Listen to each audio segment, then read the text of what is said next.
చెప్పినట్టుగా I will leave numbers to you. అంటే నాకు కావాల్సింది ఏంటంటే మీరు వచ్చే ముందు ప్రజలకు ఏదైతే ప్రామిస్ చేశారో రాష్ట్రం తాలూకా ఫేస్ని ఎలా అయితే మీరు పూర్తిగా మారుస్తాం, తిరోగమనం నుంచి పురోగమనం దిశగా అని చెప్పారో దాని ప్రయాణం ఈ 2 ఏళ్లలో ఎంతవరకు సక్సెస్ఫుల్గా జరిగింది? To be start with I want some numbers also. ముందుగా ప్యానెల్లో ఉన్న మిత్రులు జయప్రకాష్ గారు, అలాగే పెద్దల పాపారావు గారికి, ఏబిఎన్ వీక్షకులందరూ కూడా నమస్కారం. రిషి గారు, ఇప్పుడు 2019-24 గురించి మీ ఇంట్రోలో ప్రస్తావించారు మీరు. వాస్తవంగా కొన్ని గణాంకాలు మనం పోల్చి చూసుకున్నప్పుడు 2024లో మా ప్రభుత్వం పదవి బాధ్యతలు చేపట్టిన తర్వాత అసెంబ్లీకి వైట్ పేపర్ రూపంలో ఆర్థిక స్థితిగతుల గురించి వివరిస్తూ ముఖ్యమంత్రి గారు స్వయంగా ఒక వైట్ పేపర్ రిలీజ్ చేశారు.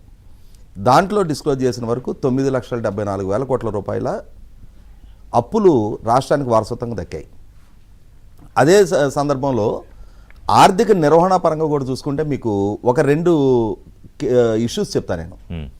2020-21 సంవత్సరంలో కేంద్ర ప్రభుత్వం నాడు రాష్ట్ర ప్రభుత్వానికి ఒక లేఖ రాసింది. కేంద్ర ఆర్థిక శాఖ 48,000 కోట్ల రూపాయలు ట్రెజరీ బిల్స్ లేకుండా ఖర్చు చూపించారు మీరు. ఇప్పుడు సపోజ్ ఇప్పుడు మన ఛానల్లో ఫైనాన్స్ చూసే ఆయన డిస్క్రిప్షన్ కొంత ఉంటుంది క్యాష్ పరంగా వాడటానికి. అంటే మిస్లేనియస్ ఎక్స్పెన్సెస్ కొంతవరకు క్యాష్ పరంగా వాడచ్చు. అదర్ దాన్ దట్ ఏ ఖర్చు చూపించినా ఆయన ఓచర్ రాసే చూపించాలి. వితౌట్ ఓచరు ఒక స్థాయి ఖర్చు పెట్టడానికి ఒక సంస్థలో పనిచేసే అధికారికే ఆస్కారం ఉండదు. అట్లాంటిది ప్రభుత్వం 48,000 కోట్ల రూపాయలు ట్రెజరీ బిల్స్ లేకుండా, దానికి కారణం చెప్పింది ఏంటంటే వాళ్ళు 30% ఆఫ్ ది స్టేట్ బడ్జెట్ దానికి వాళ్ళ కారణం చెప్పింది ఏంటి అంటే కోవిడ్ టైం కాబట్టి మేము మిస్లేనియస్ కింద ఖర్చు పెట్టాం. మిస్లేనియస్ కింద 48,000 కోట్ల రూపాయలు ఏం ఖర్చు పెట్టారండి? ఆ విధమైన ఆర్థిక నిర్వహణ వారసత్వం 2022-23 సంవత్సరంలో మీకు power finance corporation, rural electrical corporation వాళ్ళిద్దరూ ఆంధ్రప్రదేశ్ రాష్ట్ర ప్రభుత్వానికి ఇచ్చిన అప్పులు మాకు మీరు ఈఎంఐలు సక్రమంగా కట్టడం లేదు కాబట్టి మీరు మిమ్మల్ని డిఫాల్టర్ స్టేట్గా ఎందుకు ప్రకటించకూడదు అని చెప్పని ఆ అధికారులు వచ్చి వాళ్ళు విజయవాడలో కూర్చొని ప్రభుత్వం చేత బాకీ వసూలు చేసుకెళ్లారు. మనం కాబూలీ వాళ్ళని చూస్తాం. అంటే ఒక రాష్ట్ర ప్రభుత్వాన్ని డిఫాల్టర్ స్టేట్గా ఎందుకు ప్రకటించకూడదు అని చెప్పని అవి 2 కూడా ప్రభుత్వ రంగ సంస్థలు, కేంద్ర ప్రభుత్వ రంగ సంస్థలు. వాళ్ళు ఇచ్చిన రుణదాతలు రుణాలు సక్రమంగా చెల్లించడం లేదని రాష్ట్ర ప్రభుత్వానికి ధమ్కీ ఇచ్చి ఇక్కడ వరకు వచ్చి వసూలు చేసుకెళ్లారు. అంటే ఇటువంటి స్థితి 2019-24 మధ్యకాలంలో ఆర్థిక నిర్వహణ జరిగింది. దాని నుంచి వారసత్వంగా 2024లో మాకు అధికారం దక్కే క్రమంలో మేము కూడా 2023 మా మహానాడులోనే మినీ మేనిఫెస్టో పేరిట చంద్రబాబు నాయుడు గారు సూపర్ 6 పేరిట కొన్ని వాగ్దానాలు చేశారు. తర్వాత ఎన్డీఏ కూటమిగా ఎన్నికలకి సమాయత్తం అవుతున్న క్రమంలో 3 పార్టీలు రూపొందించిన మేనిఫెస్టోలో కూడా మేము వాగ్దానాలు చేశాం. వాటిని నిలుపుకోవాలి. రెండోది, ఈ నిలుపుకునే క్రమంలో కూడా ఈ వాగ్దానాలు ఈ విధంగా చేస్తూ ఉన్నారు, మీరు ఎక్కడి నుంచి బడ్జెటరీ సపోర్టు సమకూర్చుకోగలుగుతారు, ఇవి ఎలా నెరవేర్చగలుగుతారు, మీరు ప్రజలని మభ్యపెట్టే వాగ్దానాలు చేస్తున్నారు అని చెప్పని రకరకాల విమర్శలు ఎదుర్కొన్న సందర్భంలో కూడా చంద్రబాబు నాయుడు గారు అప్పుల మీద ఆధారపడి మాత్రమే ఈ వాగ్దానాలు అమలు చేయం, ఖచ్చితంగా మా సామర్థ్యం మేరకు సంపద సృష్టి చేయటం ద్వారా కూడా వీటిని అమలు చేస్తామని చెప్పని చెప్పింది వాస్తవం. ఆ చెప్పిన దాన్ని నిలుపుకుంటూనే మా ప్రభుత్వం పదవి బాధ్యతలు చేపట్టిన 19 రోజుల్లో మేము చేసిన తొలి వాగ్దానాన్ని అమలు చేసాం.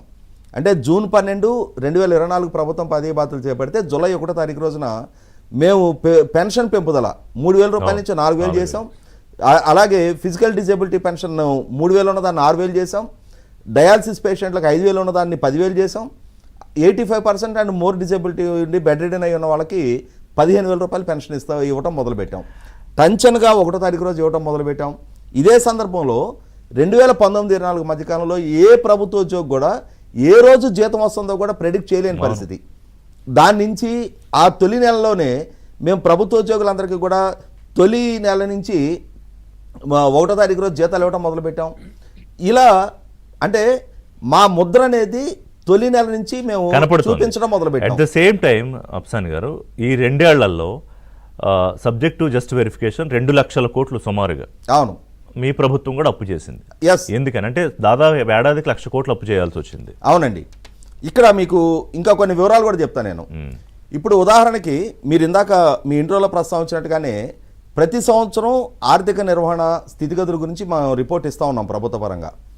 నిన్న హెచ్ఓడీలతో జరిగిన సమీక్షా సమావేశం సందర్భంగా ప్రభుత్వం కూడా జూన్ నెలాఖరు వరకు సంబంధించిన ఎకనామిక్ రిపోర్టు నిన్న సబ్మిట్ చేయడం జరిగింది. ఆ రిపోర్ట్ డీటెయిల్స్ ఒకసారి మనం పరిశీలించి చూసుకుంటేనే 2024-25తో అలాగే 2025-26, 2024-25 జూను, 2025-26 జూన్లు, ఈ 2 నెలలు కంపేర్ చేసి చూసుకుంటే మనం ఒకసారి